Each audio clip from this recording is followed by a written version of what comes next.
مصلح اور اصلاح کرنے والا اور دین کی دعوت کا ذمہ دار اور داعی وہ کبھی بھی اپنی قوم سے مایوس نہیں ہو سکتا۔ اس کا مطلب یہ ہے کہ وہ اپنی ذمہ داریوں سے بھاگنا چاہتا ہے، مایوس نہیں ہو سکتا کبھی۔ مایوس ہو کر اپنی قوم کی ریفارمنگ کو، اپنی قوم کی اصلاح کو کبھی چھوڑ نہیں سکتا۔ اس کا مطلب یہ ہے کہ وہ اپنی ذمہ داریوں سے آنکھ چرا رہا ہے۔ فاصبر لحکم ربک، اپنے رب کے حکم کے سامنے ڈٹ جائیے،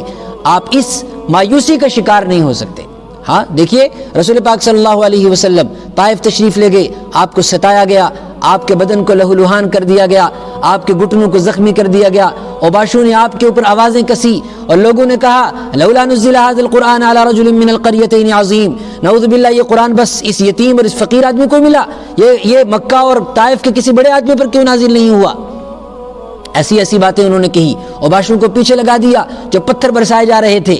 اس موقع پر رسول پاک صلی اللہ علیہ وسلم بھی اس قوم سے مایوس نہیں ہوئے۔ آپ نے فرمایا مجھے نبی رحمت بنا کر بھیجا گیا ہے، اگر یہ نہیں آئندہ آنے والی نسلوں میں کوئی کھڑا ہوگا جو ایمان کی دعوت دے گا اور ایمان کو قبول کرے گا۔ محمد بن قاسم ثقفی اسی قبیلہ بنو ثقیف سے اٹھے اور ہندوستان تک اسلام لانے کا سبب بنے۔ تو مصلح اور داعی کبھی اپنی قوم سے مایوس نہیں ہوتا، چاہے کہ قوم اپنا شوق دکھائے یا نہ دکھائے، چاہے کہ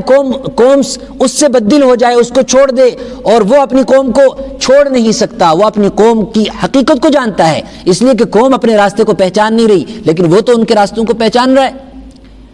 اور کیسا درد اس کے اندر ہونا چاہیے، وہ سورہ یاسین کے اندر اس انسان کا واقعہ تفصیل سے آیا، جب ہم سورہ یاسین سنیں گے انشاءاللہ وہاں تفصیل سے عرض کیا جائے گا، جس نے کہا مرنے کے بعد بھی یہ خواہشوں کا اظہار کیا، اللہ مجھے میری قوم نے شہید کر دیا، حالانکہ میں ان کی فائدے کی بات کر رہا تھا، لیکن میں تو یہ چاہتا ہوں کہ تو مجھے واپس دنیا میں بھیجے، اور تاکہ میری قوم کو پتہ چلے، میں جا کے ان کو بتاؤں کہ میرے رب نے مجھے ان کے میرے ساتھ زیادتی کرنے کی وجہ سے کتنی بڑی بڑی نعمتیں عطا کی ہیں اور میری مغفرت کی ہے۔